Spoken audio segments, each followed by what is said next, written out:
থাকার জন্য ধন্যবাদ। নানা আয়োজনের মধ্য দিয়ে নেত্রকোনায় ব্যাস পূজা অনুষ্ঠিত হয়েছে। সনাতন ধর্মাবলম্বীদের বৈদিক শাস্ত্রের প্রণেতা ব্যাসদেবের পূজায় ছিল ভক্তদের ভিড়। এছাড়াও ইসকনের আচার্য গুরু মহারাজ শ্রী ডক্টর শুভ গোস্বামীর ৭৬তম আবির্ভাব তিথি পালিত হয়েছে। নেত্রকোনা প্রতিনিধি বিজয় চন্দ্র দাসের পাঠানো তথ্যছবিতে আরো জানাচ্ছেন সুদীপ দে। নেত্রকোনা জেলা শাখা ইসকনে নানা আয়োজনে পালিত হয়েছে ব্যাস পূজা। একই সাথে ইসকনের আচার্য গুরু মহারাজ শ্রী ডক্টর শুভ গোস্বামীর ৭৬তম আবির্ভাব পালন করেছে সনাতন ধর্মাবলম্বীরা।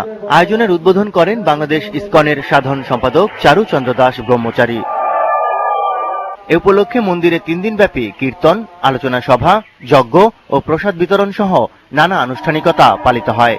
ভক্ত ও অতিথিরা বলেন, সনাতন ধর্মাবলম্বীদের বৈদিক শাস্ত্রের প্রণেতা ব্যাসদেবের পূজা করে ভগবানের সেবা করবে, ভগবানকে করে ভালোবাসবে, ভগবানকে কি করে ভালোবাসতে হয় সেই শিক্ষাই গুরুদেব দেন। We can understand what is the goal of life, the meaning and purpose of this form of life, and we can become ultimately happy. Guru Maharaj Shri doctor শুভ গোস্বামী বলেন, ব্যাস পূজার মূল উদ্দেশ্য হচ্ছে ঈশ্বর বা কৃষ্ণ ও গুরু সেবা কিভাবে করতে হয় এবং কিভাবে কৃষ্ণধামে পৌঁছা যায় তাই।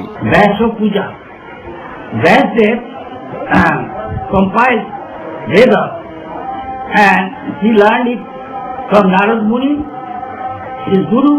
Narad learned from his guru, father Brahma. Brahma learned Supreme Father, Lord Krishna. ৩ দিনব্যাপী এসব আয়োজনে অংশ নেন ভারতের মায়াপুর ইসকনের রামানুজ দাস ব্রহ্মচারী, ঢাকা শাহীবাগ ইসকনের ডাক্তার শুভেন্দু তালুকদার, লক্ষ্মীনারায়ণ দাস ব্রহ্মচারী। অনুষ্ঠানে সার্বিক তত্ত্বাবধানে ছিলেন নেত্রকোনা ইসকনের পরিচালক ডক্টর জয়রাম দাস ব্রহ্মচারী। সুদীপ দে, জিটিভি নিউজ।